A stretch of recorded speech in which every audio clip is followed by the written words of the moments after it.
چند ہفتوں سے میں اس حدیث پاک کی تشریح کر رہا ہوں جس میں نبی پاک صلی اللہ علیہ وسلم نے قیامت کے قریب میں واقع ہونے والی قیامت کی علامات کو بیان فرمایا۔ ایک علامت تو یہ تھی کہ علم اٹھے گا، نیک علماء کے وارثین کم ہوتے چلے جائیں گے رفتہ رفتہ۔ دوسری علامت یہ تھی کہ وقت کی برکت ختم ہو جائے گی، وقت تیزی سے گزرتا معلوم ہوگا۔ اور ایک تیسری علامت جس پہ تشریح آج کرنا ہے کہ فتنوں کا ظہور ہوگا، فتنے بڑی کثرت کے ساتھ واقع ہوں گے۔ تو سب سے پہلے ہم سب کو یہ سمجھنا چاہیے کہ فتنہ لفظ جو ہے اس کے معنی کیا ہے، اس کا کیا مطلب ہے۔ فتنہ یہ عربی لفظ ہے، اس کے معنی عربی زبان میں ہے آزمانا، کسی کو آزمانا، جانچنا، کسی کا امتحان لینا۔ اور آزمانا بھی اس طریقے سے کہ حق اور باطل کا پتہ چل جائے۔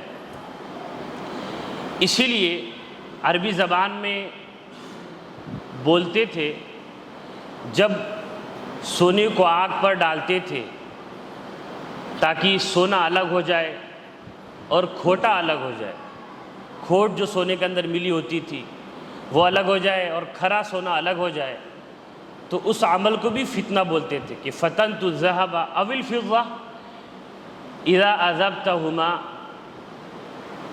ليتميز الرديء من الجيد۔ جب آگ پر دھات کو پگھلایا تاکہ کھوٹا الگ ہو، کھرا الگ ہو، اس لفظ کو تو اس عمل کو فتنہ بولتے تھے۔ یہی معنی شریعت اسلامیہ میں بھی مراد ہے کہ ایسی آزمائش آ جائے جیسے سونے کو آزمانے کے لیے ڈالا گیا آگ پر، ایسی آزمائش آ جائے کہ وہاں پر سچا مومن پتہ چل جائے اور پکا منافق بھی پتہ چل جائے۔ یوں تو مسلمان بہت سے لوگ ہیں، ٹوپیاں لگانے والے، نماز پڑھنے والے، پنج وقتہ نمازی بھی، جمعہ آنے والے بھی، مسلمانوں کا جیسا نام رکھنے والے بھی، لیکن صحیح معنی میں ایمان والا کون ہے اس کا پتہ نہیں چلتا۔ اسی کا پتہ لگانے کے لیے اور اسی کو ظاہر کرنے کے لیے اللہ تعالیٰ فتنے لاتے ہیں۔ اللہ نے ارشاد فرمایا لَيَعْلَمَنَّ اللَّهُ الَّذِينَ صَدَقُوا وَلَيَعْلَمَنَّ الْكَاذِبِينَ کہ سبوں نے کلمہ پڑھا ہے لیکن کلمہ دل سے کس نے پڑھا ہے، سچا کون ہے کلمہ پڑھنے میں اور جھوٹا کون ہے، اسے اللہ جان کر رہیں گے، بتلا کے رہیں گے۔ اور دوسری آیت کریمہ میں ارشاد فرمایا لِيُمَحِّصَ اللَّهُ الَّذِينَ آمَنُوا وَيَمْحَقَ الْكَافِرِينَ اللہ شدت کے ایام، سختی کے ایام اس لیے لاتے ہیں تاکہ ایمان والے پتہ چل جائیں اور کافر جو ایمان والوں کے بھیس میں چھپے ہیں وہ مٹ جائیں۔ غزوہ احد کے موقع پہ یہ آیت نازل ہوئی تھی۔ تو فتنے کا مطلب آپ سمجھ گئے ہوں گے کہ ایسے حالات کا آنا، اور عام طور پہ سخت حالات کا آنا کہ کھرا کھوٹا الگ ہو جائے، مومن و منافق سامنے آ جائے، کہ ایمان پہ وہی بچے گا جو سچا مومن ہے اور جو بھی کچا ہوگا وہ ایمان بچا نہیں پائے گا۔ ایسے حالات کو فتنہ کہتے ہیں۔ عجیب بات یہ ہے فتنہ کبھی کبھی اچھی چیزیں بھی ہوتی ہیں۔ قرآن میں اللہ فرماتا ہے نبلوکم بالشر والخیر فتنۃ وإلینا یرجعون وإلینا ترجعون۔ 17ویں پارے میں اللہ فرماتے ہیں کہ ہم تمہیں آزماتے ہیں بالشر، شر کے ذریعے یعنی بری چیزوں سے بھی، والخیر، خیر یعنی اچھی چیزوں سے بھی، فتنۃ آزمانے کے لیے، اور تمہیں میرے ہی پاس لوٹ کر آنا ہے۔ تو کبھی آزمائش، کبھی فتنہ اچھی چیزیں بھی ہوتی ہیں، اس سے مال اور اولاد اچھی چیزیں ہیں، لیکن فتنہ ہے یعنی آزمائش ہے۔ انما اموالکم و اولادکم فتنہ، اللہ نے فرمایا تمہارا مال بھی فتنہ، اولاد بھی فتنہ۔ حالانکہ اپنی جگہ پر یہ چیزیں اچھی ہیں، لیکن چونکہ اس سے آزمایا جاتا ہے مال کی محبت میں انسان ایمان کو بچا نہیں پاتا، اولاد کی محبت میں ایمان بیچ دیتا ہے، اس لیے اس کو بھی فتنہ کہا گیا۔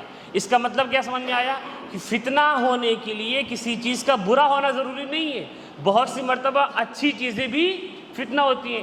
بڑے محدث کبیر ہیں علامہ جلال الدین سیوطی رحمۃ اللہ علیہ، وہ اس آیت نے ان کے استاذ ہیں جلال الدین محلی رحمۃ اللہ علیہ، انہوں نے کہا ہے بالصحت والسقم والفقر والغنا، کبھی مالداری دے کر اللہ آزماتے ہیں، یہ تو خیر ہے، کبھی غریب بنا کر فقر و فاقہ لا کے آزماتے ہیں کہ جمتا ہے یا چھوڑ دیتا ہے، یہ شر ہے۔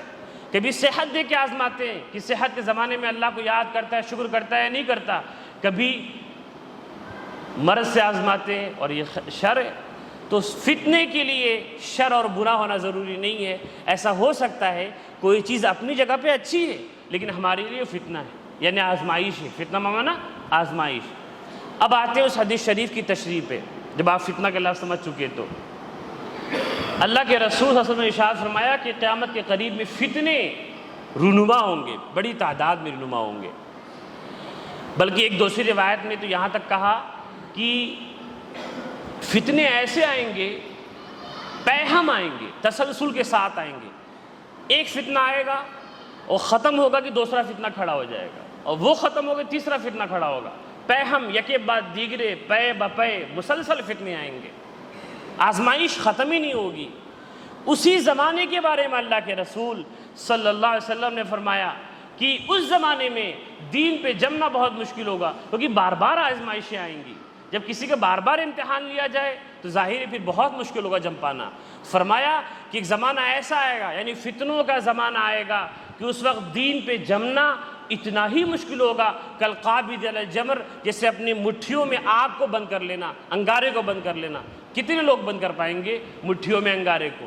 نہیں کر پائیں گے۔ جتنا مشکل انگارے کو مٹھیوں میں بند کر لینا ہے، ایسے ہی اس زمانے میں دین پہ جمنا مشکل ہوگا۔ تو ظاہر ہے فتنے بہت رونما ہو رہے ہیں۔ اچھا، جیسے میں نے یہ عرض کیا آپ کے سامنے کہ ہر فتنہ برا ہی نہیں ہوتا، اچھی چیز بھی فتنہ ہوتی ہیں۔ ایسی ایک اور بات سمجھیے، ہر بری چیز فتنہ نہیں ہوتی، ہر بری چیز فتنہ نہیں ہوتی۔ حضرت عمر ابن خطاب رضی اللہ تعالیٰ عنہ ایک عظیم ترین شخصیت ہیں کہ جب بھی ان کا نام زبان پہ آتا ہے اور کانوں میں ان کے نام کی آواز پڑتی ہے تو دل ان کی محبت سے لبریز ہو جاتا ہے۔ ان کا جلال اور دین کے لیے سب کچھ فدا کر دینے کی جو ان کی خوبی تھی وہ دل میں اتر آتی ہے۔ عمر ابن خطاب رضی اللہ تعالیٰ عنہ، ان کے بارے میں نبی پاک صلی اللہ علیہ وسلم نے حضرت حذیفہ ابن یمان رضی اللہ تعالیٰ عنہ، جو حضور کے رازدار صحابی تھے، حذیفہ ابن یمان، جو صحابی یہ کہتے تھے کہ قیامت تک جتنے فتنے ہونے والے ہیں ہر ایک فتنے کو میں جانتا ہوں، جو اور لوگ جانتے تھے میرے علاوہ وہ چلے گئے، اس وقت میرے علاوہ کوئی نہیں جانتا۔ حذیفہ ابن یمان رضی اللہ تعالیٰ عنہ انہوں نے بتایا کہ مجھ سے اللہ کے رسول صلی اللہ علیہ وسلم نے فرمایا تھا کہ ان قریب میرے بعد فتنے شروع ہوں گے۔ تو میں نے حضور سے تو حضور نے فرمایا تھا کہ فتنے دروازے توڑ کر آئیں گے۔ عمر ان فتنوں کے لیے آہنی دیوار اور دروازہ ہوں گے، بند دروازہ، کہ جب تک عمر ہوں گے فتنے نہیں پیدا ہوں گے۔ تو یہ واقعہ اور یہ صحابہ یہ بات جانتے تھے کہ حضرت حذیفہ رضی اللہ عنہ کے اندر یہ خوبی ہے کہ وہ اللہ کے رسول صلی اللہ علیہ وسلم کا جو علم تھا فتنوں سے متعلق اسے وہ اپنے اندر لیے ہوئے۔ عمر ابن خطاب رضی اللہ عنہ نے خود ان سے جا کر پوچھا، آپ بتائیے حضور نے حدیث بیان فرمائی ہے، تو حضور نے کیا کہا کہ وہ فتنے دروازے توڑ کر آئیں گے یا کھول کے آئیں گے؟ فرمایا توڑ کے آئیں گے۔ سمجھ گئے کہ مجھے شہید کیا جائے گا، سمجھ گئے کہ جو عمر رضی اللہ عنہ فتنے کے لیے دروازہ تھے تو فتنے دروازے کھول کے نہیں توڑ کے آئیں گے، مطلب ان کو شہید کر کے فتنے شروع کیے جائیں گے۔ تو عمر ابن خطاب رضی اللہ تعالیٰ عنہ جب تک تھے ساری دنیا میں امن، مسلمانوں میں امن تھا، فتنے رونما نہیں ہوئے۔ میں مزید تشریح کروں گا، ابھی آپ کو بات سمجھ میں آ جائے گی۔ ان کو شہید کیا گیا۔ ایک فیروز لولو نام کا ایک غیر مسلم جو ایک مسلمان کے نوکر تھا، زہر آلود چاقو لا کر اتنی بڑے خطے کے بادشاہ کو امیر المومنین رضی اللہ عنہ کو نماز میں چاقو مارتے ہیں اور پھر وہ 2-3 دن بعد اسی مرض سے شفا نہ پا کر شہید ہو جاتے ہیں۔ علماء کرام نے عمر بن خطاب رضی اللہ عنہ کی قتل کی اس واقعے کو، جو بہت عظیم واقعہ ہے، تاریخ کا ایک بہت انقلاب لانے والا واقعہ ہے، کہ ان کی شہادت کے بعد دنیا بدلنے سی لگی، لیکن ان کے قتل کو فتنہ نہیں کہا۔ کتنی بری چیز ہے، لیکن فتنہ نہیں کہا۔ علامہ ابن کثیر رحمۃ اللہ علیہ بہت بڑے مفسر ہیں، مفسرین کی جو فہرست آپ نکالیں گے پرانے قدیم مفسرین کی، تو اس میں سب سے پہلے جو نام آئے گا امام ابن کثیر رحمۃ اللہ علیہ، ان میں سے ایک ہوں گے۔ علامہ ابن جریر طبری رحمۃ اللہ علیہ صحابہ کے بعد سب سے بڑے مفسر مشہور ہیں، اور ان کے بعد ابن کثیر رحمۃ اللہ علیہ، ابن کثیر دمشقی، ان کی کتاب البدایہ والنہایہ، انہوں نے حضرت عمر رضی اللہ عنہ کے واقعہ کو فتنہ نہیں کہا۔ انہوں نے یہ کہا کہ سب سے پہلا فتنہ، اول فتنۃ وقع فی الاسلام شہادت عثمان بن عفان رضی اللہ تعالیٰ عنہ۔ سب سے پہلا فتنہ جو ہوا وہ عثمان غنی رضی اللہ عنہ کی شہادت کا واقعہ تھا۔ کیوں؟